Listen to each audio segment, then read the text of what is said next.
Hello students, welcome back to my channel. मेरा नाम है मीना मलिक और आपका मेरे यूट्यूब चैनल स्टडी लवर पर स्वागत है।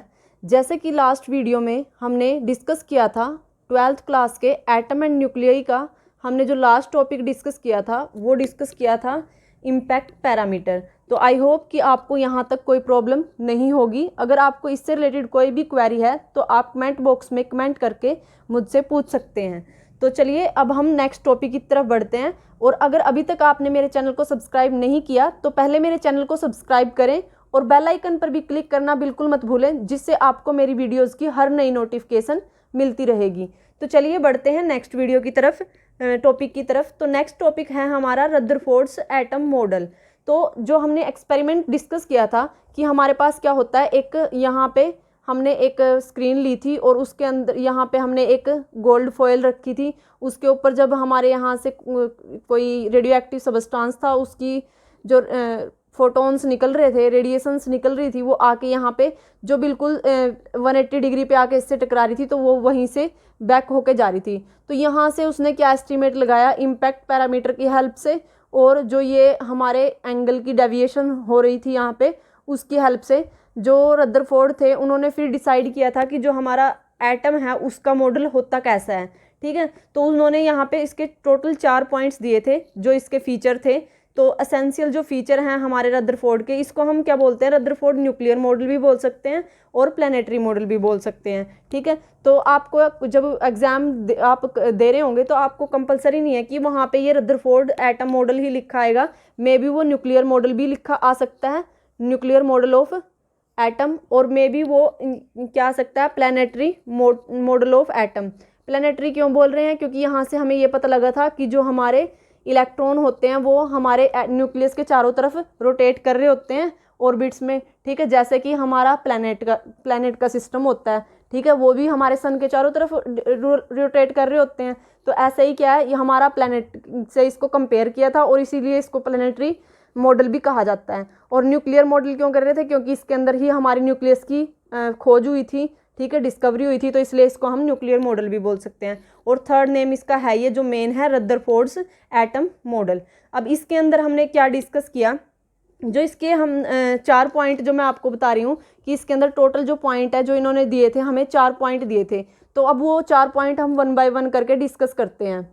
तो जो फर्स्ट हमारा यहाँ पे पॉइंट है, वो जो रदरफोर्ड ने एक्सपेरिमेंट करने के बाद कंक्लूड किया, यहाँ से जो फर्स्ट पॉइंट था हमारा वो ये था कि हमारा क्या है, जो हमारा एटम है उसके बिल्कुल सेंटर में, उसके सेंटर में एक क्या होती है, एक छोटी सी कोर होती है, ठीक है, टीनी सेंट्रल कोर होती है, और जिसको हम क्या बोलते हैं, एटॉमिक न्यूक्लियस बोलते हैं, एटॉमिक न्यूक्लियस। तो जो वो एटॉमिक न्यूक्लियस है हमारा, उसके अंदर हमारा क्या है, जो ऑलमोस्ट जो पूरे एटम का जो पॉजिटिव चार्ज है वो सारा चार्ज पॉजिटिव चार्ज ओनली, ठीक है, वो कंसंट्रेटेड होता है इसके सेंटर में। और जो साथ में हमारे पास क्या है, जो इसका मास है, टोटल मास ऑफ एटम, ठीक है, टोटल मास ऑफ एटम वो भी कंसंट्रेटेड होता है इस सेंट्रल कोर के ऊपर, ठीक है, टोटल मास ऑफ एटम। तो अब ये था हमारा फर्स्ट कंक्लूजन। तो फर्स्ट कंक्लूजन में आप क्या लिखोगे कि every atom consist of tiny central core called atomic nucleus, कि हमारे पास एक एटम है, एटम के अंदर एक कोर है छोटी सी, उसको हम एटॉमिक न्यूक्लियस कह रहे हैं, और ये उसने डिस्कवर किया था उस एक्सपेरिमेंट की हेल्प से।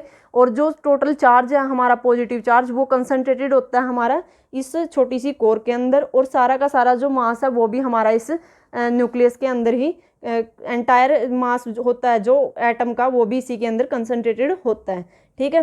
फिर उसके बाद हमारा जो सेकंड पॉइंट है, सेकंड पॉइंट हमारा क्या आता है, फर्स्ट पॉइंट हमने डिस्कस कर लिया। अब सेकंड पॉइंट में हमारे पास क्या है, इसके एटम्स जो न्यूक्लियस है और एटम है, इन दोनों का साइज कंपेयर करना है। तो कंपैरिजन ऑफ साइज रिलेटेड है हमारा सेकंड। फर्स्ट में क्या था, न्यूक्लियस है कहाँ पे और वहाँ पे चार्ज और मास कैसे डिस्ट्रीब्यूट हो रखा है। सेकंड पॉइंट है हमारा साइज कैसा है। तो यहाँ पे साइज का हमें पता लगा कि जो हमारा न्यूक्लियस का साइज है वो 10⁻⁻15 मीटर होता है, जो बहुत स्मॉल है हमारे किसके कंपैरिजन में, एटम के कंपैरिजन में। एटम का भी बहुत स्मॉल ही होता है वैसे तो 10⁻⁻10 मीटर, ठीक है, लेकिन उसके एटम के कंपैरिजन में न्यूक्लियस का और भी ज़्यादा उससे छोटा है, ठीक है। तो ये है हमारा सेकंड पॉइंट जो हमने डिस्कस कर लिया, साइज के ऊपर था जो हमारा पॉइंट। अब उसके बाद जो हमारा थर्ड पॉइंट है, थर्ड पॉइंट में हमारे पास क्या है कि जो अब ये हमने न्यूक्लियस बना दिया, न्यूक्लियस के चारों तरफ हमने एक ऑर्बिट रिप्रेजेंट किया। अब इस ऑर्बिट में क्या रिवॉल्व कर रहे हैं, हमारे इलेक्ट्रॉन्स रिवॉल्व कर रहे हैं। तो यहाँ पे क्या कहेंगे हम कि जो हमारा एटॉमिक न्यूक्लियस है उसके सराउंडिंग में इलेक्ट्रॉन रिवॉल्व करते हैं, ठीक है। और इसमें क्या है, इलेक्ट्रॉन है इसके चारों तरफ, और जो वो इलेक्ट्रॉन का जो नेगेटिव चार्ज है और जो हमारे न्यूक्लियस था उसका पॉजिटिव चार्ज था, उनका जो नंबर है, नंबर ऑफ नेगेटिव चार्ज और नंबर ऑफ पॉजिटिव चार्ज, वो क्या है हमारा इक्वल है। और जिससे क्या है हमारा ओवरऑल जो एटम है, ठीक है, पूरा जो ये एटम है ये क्या है, न्यूट्रल है, ठीक है। तो अगर पूछें कि हमारा जो एटम है वो कम्प्लीटली न्यूट्रल कैसे होता है, तो वो अगर ऐसे बोल दे कि न्यूक्लियस के ऊपर तो पॉजिटिव चार्ज होता है, तो अब हमारा एटम न्यूट्रल कैसे हुआ, तो हम क्या कहेंगे, जो ऑर्बिट्स उसके चारों तरफ चक्कर काट रहे हैं, रिवॉल्व कर रहे हैं, उन ऑर्बिट्स में हमारे पास इलेक्ट्रॉन रिवॉल्व कर रहे हैं, और उन इलेक्ट्रॉन्स का जो नेगेटिव चार्ज है वो बिल्कुल एग्जैक्टली इक्वल होता है हमारे न्यूक्लियस के चार्ज के। तो इसलिए वो आपस में एक दूसरे को कैंसिल आउट कर देते हैं और हमें जो नेट चार्ज यहाँ से मिलता है वो 0 मिलता है। इसलिए हमारा एटम क्या होता है, न्यूट्रल होता है, ठीक है। अब इसके बाद हमारे पास क्या है, जो हमारा फोर्थ पॉइंट है, ये हमारा थर्ड पॉइंट था। तो अगर हम फोर्थ पॉइंट डिस्कस करें तो फोर्थ पॉइंट में हमारे पास क्या है, उसमें यह है कि जो हमारे इलेक्ट्रॉन रिवॉल्व कर रहे हैं न्यूक्लियस में, ठीक है, वो अलग अलग ऑर्बिट्स में मूव कर रहे हैं। ये नहीं है कि हमारे पास एक ही ऑर्बिट है, ठीक है, इसके चारों तरफ और भी बहुत सारे ऑर्बिट्स हैं हमारे पास, ठीक है। तो कुछ इलेक्ट्रॉन्स फर्स्ट ऑर्बिट में है, तो कुछ सेकंड में है, कुछ थर्ड में है। वो किस पे डिपेंड करता है, जो हमारे इलेक्ट्रॉन प्रेजेंट है उनकी एनर्जी पे डिपेंड करता है, ठीक है। और फिर जो हमारे पास जो इलेक्ट्रॉन ये रिवॉल्व कर रहे हैं, ये हमारे कैसे रिवॉल्व कर रहे हैं, जैसे प्लैनेट हमारे सन के चारों तरफ रोटेट कर रहे होते हैं। जैसे ये हमारा सन है जो हम न्यूक्लियस से कंपेयर कर रहे हैं, ठीक है, और उसके चारों तरफ हमारे ऐसे करके एलिप्टिकल शेप में हमारे क्या होते हैं, ऑर्बिट्स होते हैं, प्लैनेट्स होते हैं। जैसे यहाँ पे वेनस हो गया, मार्स हो गया, अर्थ हो गया, ठीक है। और ऐसे ही क्या है हमारे पास, जैसे ये अगर हमारा ये पॉजिटिव चार्ज हमारा क्या है, यहाँ पे न्यूक्लियस है, तो इसके चारों तरफ जो ऑर्बिट्स हैं, इस ऑर्बिट्स में हमारे पास इलेक्ट्रॉन रिवॉल्व कर रहे होते हैं। फर्स्ट में 2 इलेक्ट्रॉन होते हैं और सेकेंड में हमारे पास 8 इलेक्ट्रॉन होते हैं, ठीक है। तो ऐसे ये है हमारा फोर्थ पॉइंट। और जो ये मूव कर रहे होते हैं, जैसे अब यहाँ पे प्लैनेट की हेल्प से भी देख लो चाहे इस बात को कि जो हमारे प्लैनेट हैं वो हमारे जो सन है, सन के चारों तरफ कैसे मूव करते हैं, या फिर हमारे इलेक्ट्रॉन्स है वो हमारे न्यूक्लियस के चारों तरफ कैसे रिवॉल्व करते हैं। तो इसके पीछे क्या रीज़न है, इसके पीछे है सेंट्रीपिटल फोर्स। जो सेंट्रीपिटल फोर्स होती है वही इसकी रीज़न होती है जिसकी हेल्प से ये क्या करते हैं, हमारे रिवॉल्व कर पाते हैं, ठीक है। और ये सेंट्रीपिटल फोर्स भी कौन प्रोवाइड करवाता है, इलेक्ट्रोस्टैटिक फोर्स करवाते हैं, क्योंकि यहाँ पे क्या पॉजिटिव चार्ज है, तो एक पॉजिटिव चार्ज हो गया हमारे पास Q1 और इनकी वजह से नेगेटिव चार्ज हो गया Q2। तो यहाँ पे हमारे पास क्या लगेगी, इलेक्ट्रोस्टैटिक फोर्स लगेगी, जो हमने पढ़ी थी कूलम्स फोर्स, कूलम्स लॉ में, ठीक है, जिसके अंदर हमारे पास क्या था, जो हमारी टोटल फोर्स होगी वो किसके इक्वल होगी, Q1 इंटू Q2। यहाँ पे हमने कॉन्स्टेंट लगाया था K बाय में R², ठीक है। तो इलेक्ट्रोस्टैटिक फोर्स की वजह से यहाँ पे सेंट्रीपिटल फोर्स इंड्यूस होती है और वो इसको हेल्प करती है कि वो क्या करे, सर्कुलर मोशन में इसके चारों तरफ रोटेट करे, ठीक है। तो ये था हमारा जो रदरफोर्ड एटम का मॉडल था, जिसके अंदर हमने 4 पॉइंट डिस्कस किए। कौन कौन से, कि फर्स्ट हमारा पॉइंट ये है कि हमारे पास एक सेंट्रल कोर होती है छोटी सी, जिसके अंदर सारा का सारा जो हमारा पॉजिटिव चार्ज है वो कंसनट्रेटेड होता है और मास भी कंसनट्रेटेड होता है। फिर उसके बाद हमारा जो सेकंड था वो साइज़ पे था कि न्यूक्लियस का साइज़ बहुत छोटा होता है हमारे एटम के कंपेयर में। और फिर हमने थर्ड डिस्कस किया कि जो हमारे इलेक्ट्रॉन होते हैं वो रिवॉल्व कर रहे होते हैं हमारे ऑर्बिट्स में, और जो नंबर ऑफ इलेक्ट्रॉन है वो इक्वल होते हैं नंबर ऑफ पॉजिटिव चार्ज के, क्योंकि जिससे हमारा जो एटम है वो क्या होता है, न्यूट्रल होता है। फोर्थ हमें यहाँ से पता लगा कि हमारा जो प्लानिटरी मॉडल हम ऑफ एटम बोल रहे हैं वो क्यों बोल रहे हैं, क्योंकि हमारा जो इलेक्ट्रॉन्स हैं वो जैसे प्लैनेट मूव करते हैं सन के चारों तरफ, ऐसे ही जो हमारे इलेक्ट्रॉन्स हैं वो हमारे न्यूक्लियस के चारों तरफ रिवॉल्व कर रहे हैं। और उसका रीज़न है हमारे पास सेंट्रीपिटल फोर्स। सेंट्रीपिटल फोर्स कहाँ से इंड्यूस हो रही है, इलेक्ट्रोस्टैटिक फोर्स की हेल्प से इंड्यूस हो रही है, ठीक है। तो आई होप कि आपको ये अच्छे से क्लियर हो गया होगा। ये आपका 4 या 5 मार्क्स में क्वेश्चन आ सकता है, और आप ये 5 के 4 पॉइंट अच्छे से लिख के आओगे और ये ऐसे वाले डायग्राम ड्रॉ करके आओगे तो आपके लिए बिल्कुल एग्जैक्ट आंसर होगा आपका, और एक भी मार्क्स नहीं कटेगा आपका यहाँ से, ठीक है। तो चलिए अब हम पढ़ते हैं नेक्स्ट टॉपिक की तरफ। तो नेक्स्ट टॉपिक है हमारा इलेक्ट्रॉन ऑर्बिट्स। तो देखिए इसके अंदर हमारे पास क्या है, तो जो इलेक्ट्रॉन ऑर्बिट्स हैं हमारे पास वो कैसे हम कैलकुलेट कर सकते हैं। अब जैसे कि हमने ये डिस्कस किया यहाँ पे कि हमारे पास सेंट्रीपिटल फोर्स और जो हमारी इलेक्ट्रोस्टैटिक फोर्स है वो रोल प्ले करती हैं जो हमारा इलेक्ट्रॉन होता है उसको रिवॉल्व करवाने के लिए। तो अब सेंट्रीपिटल फोर्स क्या होती है, अगर हम उसको Fc से रिप्रेजेंट करते हैं तो हमारी सेंट्रीपिटल फोर्स कितनी होगी, जो हमारा इलेक्ट्रॉन है इसको रिवॉल्व करवाने में हेल्प कर रही है, तो वो किसके इक्वल होती है, हमारी mv²/r। ठीक है, ये हमारी सेंट्रीपिटल फोर्स होती है। और अगर हम बात करें इलेक्ट्रोस्टैटिक फोर्स की, इसको अगर हम Fe से रिप्रेजेंट करवाते हैं तो हमारे पास ये आएगी। मान लो एक चार्ज हमारे पास E है, अब हमें पता है कि वन पॉजिटिव चार्ज हमारा इक्वल होगा 1 नेगेटिव चार्ज के। तो हम क्या कर सकते हैं, दोनों को क्यू रिप्रेजेंट कर सकते हैं, एक को पॉजिटिव रिप्रेजेंट कर दो, एक को नेगेटिव रिप्रेजेंट कर दो। तो हम यहाँ पे क्या करेंगे, दोनों को सेम चार्ज दे सकते हैं यहाँ पे। तो हमने यहाँ पे एक E इसका रख दिया, एक इसका रख दिया, और फिर उसके बाद यहाँ पे हमने K की जगह 1/4πε0 रख दिया। ठीक है, और यहाँ पे हमारे पास और क्या था, r² था। अब ये दोनों फोर्स क्या होंगी, इक्वल होंगी। ठीक है, तो अगर दोनों फोर्स हमारी इक्वल है यहाँ पे तो हम इसको इक्वेट कर देते हैं। तो इक्वेट किया हमने इन दोनों फोर्सेस को, तो हमारे पास क्या आया यहाँ से, Fc = Fe, और Fc की वैल्यू है हमारे पास mv²/r, और यहाँ पे ये E²/4πε0r²। और अगर हम यहाँ से क्या करें, mv² की वैल्यू यहाँ से कैलकुलेट कर लें तो हमारे पास क्या आएगी, mv² की वैल्यू यहाँ पे लिख देते हैं हम, mv² = r, यहाँ पे डिवाइड में है, उधर जाके मल्टीप्लाई में होएगा, तो हमारे पास बनेगा E² r / 4πε0/r²। r² से एक r हमारा यहाँ से कैंसिल हो गया, तो mv² = E²/4πε0 आ गया। ठीक है, अब हम क्या करेंगे, जो ये हमारी वैल्यू आई है, तो मैंने आपको क्या बताया था कि कौन से ऑर्बिट में कौन सा इलेक्ट्रॉन एग्जिस्ट करेगा, वो किस पे डिपेंड करता है, एनर्जी पे।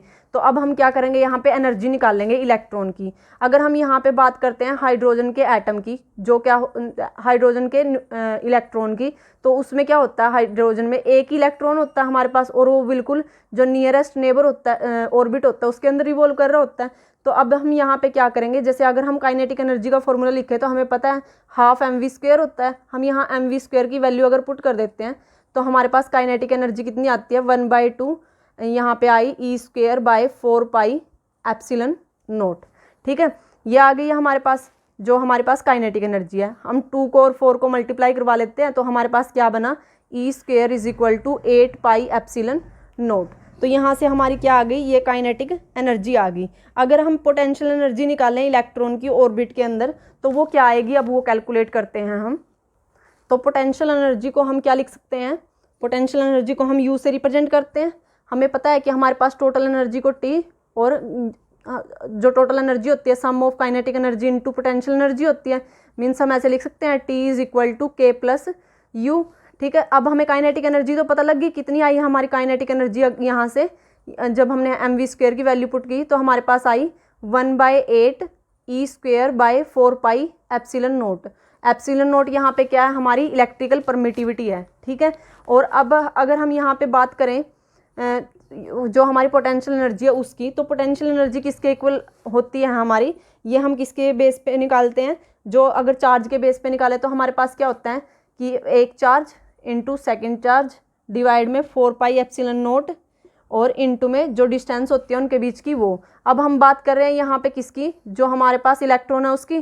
ठीक है, अब कुछ चार्ज तो इसके ऊपर है और कुछ हमारा इलेक्ट्रॉन के ऊपर है। अब हम सिर्फ इन दोनों को कंपेयर कर रहे हैं। जब वहाँ पे हम क्या कर रहे थे कि हम एक चार्ज अगर इलेक्ट्रॉन का ले रहे हैं तो एक चार्ज वहाँ प्रोटॉन का कंपेयर कर रहे थे काइनेटिक एनर्जी में। ठीक है, लेकिन यहाँ पे हम किसका कर रहे हैं, टोटल चार्ज हम किसका लेके चल रहे हैं, जो हमारे यहाँ पे न्यूक्लियस में प्रोटॉन है उसका लेके चल रहे हैं और साथ में इलेक्ट्रॉन का ले रहे हैं। मीन्स बात वही है कि हम एक इलेक्ट्रॉन का चार्ज लेके चल रहे हैं तो एक प्रोटॉन का लेके चल रहे हैं। इलेक्ट्रॉन के चार्ज को हम नेगेटिव से रिप्रेजेंट कर देंगे और प्रोटॉन का हमारा पॉजिटिव होता है। ठीक है, तो अब यहाँ पे जब वैल्यू पुट करेंगे, एक हमारा पॉजिटिव इलेक्ट्रॉन है, पॉजिटिव चार्ज है, और दूसरा हमारा नेगेटिव चार्ज है, और फिर बाय में 4πε0 और यहाँ पे हमारी r की value.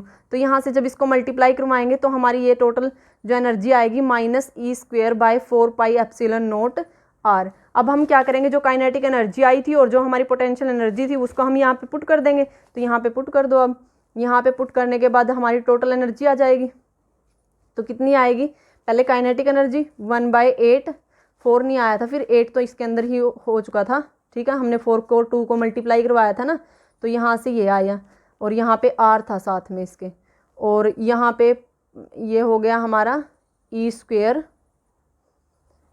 1/8 pi epsilon naught r, और इसकी थी हमारे पास E square 4 pi epsilon naught r। ठीक है, अब हम क्या करेंगे, इन दोनों को ऐड कर देंगे। ठीक है, ये r हमारा डिवाइड में आता है, नीचे वाले के साथ है ना, ठीक है, तो यहाँ डिवाइड में है हमारे पास ये। तो अब हम यहाँ पे क्या करेंगे, टोटल करेंगे इसका। तो टोटल करेंगे, अब यहाँ पे देखो पाई भी सेम है, एप्सिलॉन भी सेम है, और r भी सेम है दोनों में। ठीक है, ऊपर ई स्क्वेयर भी सेम है, तो क्या आएगा, यहाँ पे 8 है और यहाँ पे 4 है। हम क्या करेंगे, कॉमन ले लेंगे यहाँ से, ई स्क्वेयर पाई 4 भी ले लो, 4 pi epsilon naught r common ले लिया। यहाँ पे क्या बच गया, 4 कॉमन ले लिया, लेकिन 2 तो यहीं पे है, यहाँ पे ई भी बाहर चला गया, सब कुछ बाहर चला गया, यहाँ तो 1 रह गया। तो यहाँ पे 1/2 -1, तो माइनस का 1/2 बचेगा, तो माइनस ई square 4 pi epsilon naught r। और यहाँ पे जो हमारा ये नेगेटिव साइन है, ये किस चीज़ को रिप्रेजेंट करता है, हमारी जो बॉन्डिंग होती है जो इलेक्ट्रॉन्स की, किसके साथ, पॉजिटिव न्यूक्लियस के साथ, उसको रिप्रेजेंट करता है हमारा। ठीक है, negative sign indicate the revolving electron is bound to the positive nucleus. ठीक है, अब उसके बाद हमारे यहाँ पे क्या आया, हमारी जो टोटल एनर्जी आई वो नेगेटिव आई। यहाँ से क्या बचेगा, -1/2, -1/2, तो हम इसको मल्टीप्लाई करवा लेते हैं, यहाँ से आएगा E square 8 pi epsilon naught r। ठीक है, ये आ गई हमारी यहाँ से टोटल एनर्जी ऑफ इलेक्ट्रॉन जो ऑर्बिट में है। हम यहाँ बात किसकी कर रहे थे, हाइड्रोजन की, क्योंकि यहाँ पे हम एक इलेक्ट्रॉन कंसीडर करके चले हैं। ठीक है, तो अब यहाँ पे जो हमारी एनर्जी है वो क्या है, नेगेटिव इसलिए है क्योंकि वो किससे बाउंडिंग रिप्रेजेंट कर रही है, न्यूक्लियस से। ठीक है, तो ये था हमारा जो इलेक्ट्रॉन ऑर्बिट था। अब ये था हमारा सेकंड जो टॉपिक हमने डिस्कस किया। तो इसके बाद हम डिस्कस करेंगे जो हमारा थर्ड टॉपिक है, वो है हमारा एटॉमिक स्पेक्ट्रा। ठीक है, तो देखिए उसमें क्या होता है, तो देखिए क्या होता है हमारा एटॉमिक स्पेक्ट्रा। तो एटॉमिक स्पेक्ट्रा को ध्यान से समझिए, अगर अभी समझ में आ गया तो आपको अच्छे से अच्छी बात है, नहीं फिर आपको दोबारा रिवाइज करके देखनी पड़ेगी। ठीक है, तो थोड़ा अलर्ट हो जाइए अब इसको समझने के लिए। तो अब देखो एटॉमिक स्पेक्ट्रा होता क्या है। अब हमारे पास जो एटॉमिक स्पेक्ट्रा है वो 2 टाइप का होता है, एक हमारे पास एमिशन स्पेक्ट्रा होता है और दूसरा हमारे पास एब्जॉर्प्शन स्पेक्ट्रा होता है। अब जो हमारा एमिशन स्पेक्ट्रा है और एब्जॉर्प्शन स्पेक्ट्रा है, ये यहाँ पे क्या होती है, हमारे पास 2 प्रोसेस होती हैं। एक में तो क्या होती है, जो रेडिएशंस हैं वो एमिट करती हैं। ठीक है, जो रेडिएशंस एमिट होती हैं उसको हम बोल देते हैं एमिशन स्पेक्ट्रा। और जहाँ पे हमारी जो कुछ रेडिएशंस है, कुछ स्पेसिफिक वेवलेंथ की जो रेडिएशंस हैं वो क्या हो जाती हैं, एब्जॉर्ब हो जाती हैं, तो उसको हम बोलते हैं एब्जॉर्प्शन स्पेक्ट्रा। तो अब देखिए हम इसको मीन्स जो ये प्रोसेस होती है हम करते कैसे हैं इसको। तो हम यहाँ पे क्या करते हैं, पहले एक एटॉमिक गैस ले लेते हैं कोई भी, या फिर उसके वेपर ले लेते हैं कोई भी एटॉमिक गैस लाइक आर्गन। ठीक है, हमने एक गैस ले ली या फिर उसके वेपर ले लिए। ठीक है, तो हम क्या करेंगे, उसको लो प्रेशर पे उसमें से इलेक्ट्रिक करंट पास करवाएंगे। ये हमने ले लिया हमारे पास कोई भी गैस, एटॉमिक गैस या फिर उसके वेपर, और उसमें से हमने क्या किया, हमने इलेक्ट्रिसिटी प्रोवाइड करवाई उसको। ठीक है, उसमें से करंट फ्लो करवा दिया हमने, इलेक्ट्रिक फील्ड सप्लाई करवा के। तो इससे क्या होगा, जो हमारी गैस है, ठीक है, जो हमारी गैस है यहाँ पे, और या फिर जो हमने वेपर्स लिए हैं उसमें से क्या होगा, कुछ जो रेडिएशंस हैं वो एमिट होंगी, और जो वो रेडिएशंस एमिट होंगी वो कुछ स्पेसिफिक वेवलेंथ की होंगी। ठीक है, क्या होंगी, उसमें से कुछ रेडिएशंस निकलेंगी और कुछ हमें क्या मिलेगा वहाँ पे, कुछ रेडिएशंस मिल रही हैं, वहाँ से निकल रही है। रेडिएशंस को ऐसे रिप्रेजेंट करते हैं हम, वेव की फॉर्म में निकलती हैं हमारी। ठीक है, तो कुछ इसमें से रेडिएशंस हमारी निकलेंगी और वो क्या होंगी, स्पेसिफिक वेवलेंथ की रेडिएशंस होंगी। कैसी रेडिएशंस होंगी, स्पेसिफिक वेवलेंथ। स्पेसिफिक मीन्स कुछ वेवलेंथ्स की ही मिलेंगी, सारी नहीं मिलेंगी। ठीक है, ये नहीं है कि कंटिन्यूटी में सभी मिलेंगी। ठीक है, मे बी एक हमें 364 एंगस्ट्रॉम की मिली, एक 656 नैनोमीटर की मिले। ठीक है, तो डिफरेंस होगा दोनों में। अब यहाँ पे हम क्या कह रहे हैं कि अगर हम क्या करें, गैस, एटॉमिक गैस को लो प्रेशर पे एक्साइटेड करवाएं, इलेक्ट्रिक करंट अप्लाई करवा के, मीन्स उसको इलेक्ट्रिक करंट में से पास करवा के, तो यहाँ से क्या करेंगे, हमारी कुछ जो हमारी रेडिएशंस हैं वो एमिट होंगी और वो कुछ स्पेसिफिक वेवलेंथ की एमिशंस होंगी। ठीक है। तो इस जो हमें यहाँ पे क्या मिलेगा, एक स्पेक्ट्रा मिलेगा और उस स्पेक्ट्रा का जो बैकग्राउंड होगा वो डार्क होगा, ठीक है। और यहाँ पे जो हमें लाइंस दिखेंगी, ठीक है, वो हमारी किसको रिप्रेजेंट करेंगी, जो रेडिएशंस है उनको रिप्रेजेंट करेंगी। जैसे यहाँ से 3 रेडिएशन निकल रही है तो हमने 3 यहाँ पे लाइन ड्रॉ कर दी, ठीक है। तो यहाँ से क्या हो रही है, एमिट हो रही है, तो इसलिए हम इसको क्या बोलते हैं, लाइन बन रही है तो लाइन, एमिट हो रही है रेडिएशन तो एमिशन, ठीक है। और यहाँ पे हमें क्या मिल रहा है, एक ग्राफ मिल रहा है, तो ये स्पेक्ट्रा। आई बात समझ में, ठीक है। तो हमारा जो लाइन एमिशन स्पेक्ट्रा है वो क्या होता है, अगर हम गैस के वेपर्स लेके या फिर कोई भी एटॉमिक गैस को अगर उसको इलेक्ट्रिक करंट प्रोवाइड करवाते हैं और उसमें से कुछ रेडिएशंस हमारी एमिट होती हैं, फोटोन्स, ठीक है, तो वो क्या करते हैं, हमारे हमें एक स्पेक्ट्रा, एक पिक्चर देते हैं। उस पिक्चर्स में हमें लाइन्स ऑब्जर्व होती हैं और वो जो लाइन्स होती हैं वो तो ब्राइट कलर की होती हैं। कैसे कलर की होती हैं, ब्राइट कलर की। और जो उनका बैकग्राउंड होता है वो डार्क होता है, ठीक है। तो यहाँ से हमें क्या पता लगा कि हमें एमिशन करने के बाद हमें वो वेवलेंथ मिलती है यहाँ पे, ठीक है। जो एमिट होके हमें रेडिएशंस मिल रही हैं वो कुछ स्पेसिफिक वेवलेंथ की ही मिलेंगी, तो इसको हम बोल रहे हैं लाइन एमिशन स्पेक्ट्रा, क्योंकि हमें कुछ स्पेसिफिक वेवलेंथ की रेडिएशंस ही मिली है यहाँ पे, ठीक है। अगर हम बात करें यहाँ पे एब्जॉर्प्शन की, तो एब्जॉर्प्शन में क्या होगा, उसकी जो प्रोसेस है, यहाँ पे प्रोसेस अलग है, उसकी प्रोसेस अलग होती है। उसकी प्रोसेस में हम क्या करते हैं, वहाँ पे हम जो वाइट लाइट होती है हमारी, ठीक है, वाइट लाइट हमें पता है ये इसके अंदर कितने कलर होते हैं, हमारे 7 कलर मिक्सअप होते हैं जिसको हम विबग्योर बोलते हैं, ठीक है। तो सभी जो कलर हैं मिलके हमारा वाइट कलर बनाते हैं। तो अगर हम यहाँ पे वाइट लाइट की बात कर रहे हैं तो इसका मतलब उसके अंदर 7 कलर की हमारे पास रेडिएशंस अवेलेबल हैं, ठीक है, अगर वाइट लाइट की बात कर रहे हैं हम।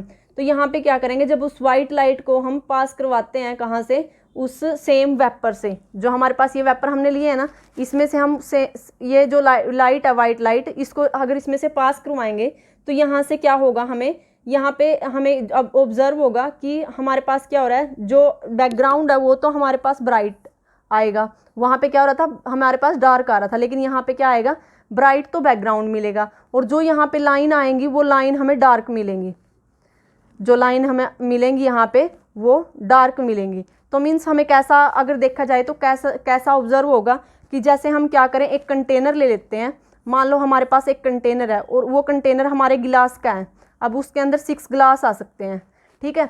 अब क्या करें, अगर हम मान लो यहाँ पे 6 के 6 गिलास रख देते हैं, मान लो ये ब्लू है हमारे पास कंटेनर, अगर आप कंपेयर कर सकते हो तो इसको जो हमारी कोल्ड ड्रिंक्स होती हैं उसका कंटेनर होता है उससे कंपेयर करके देख सकते हो आप इसको।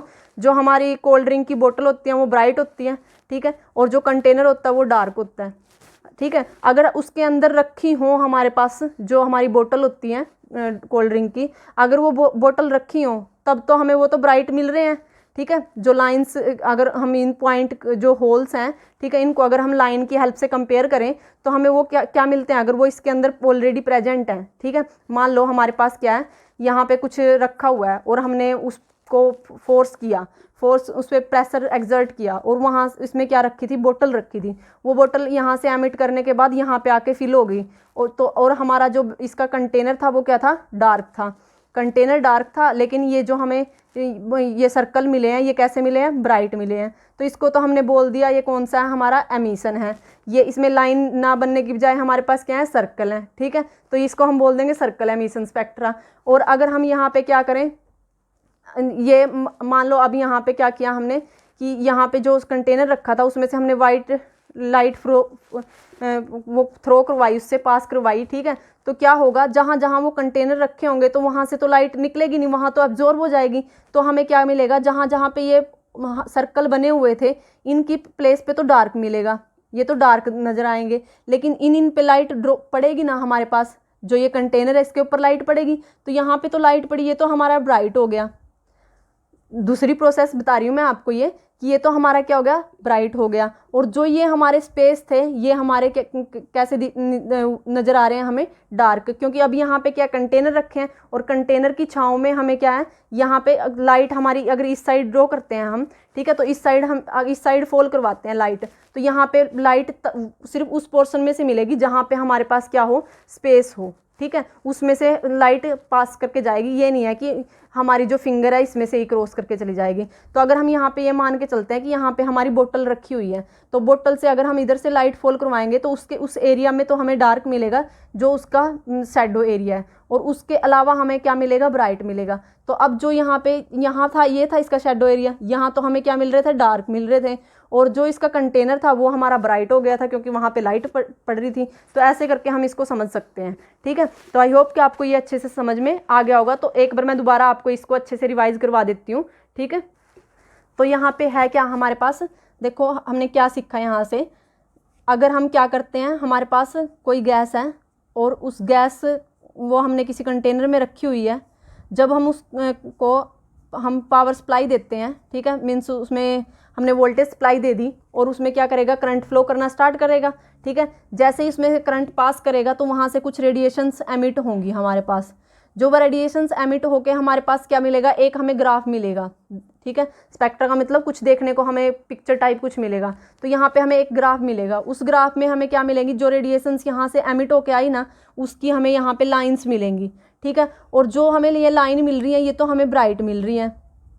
ठीक है, और जो हमें यहाँ पे इसका बैकग्राउंड है वो हमें डार्क मिल रहा है।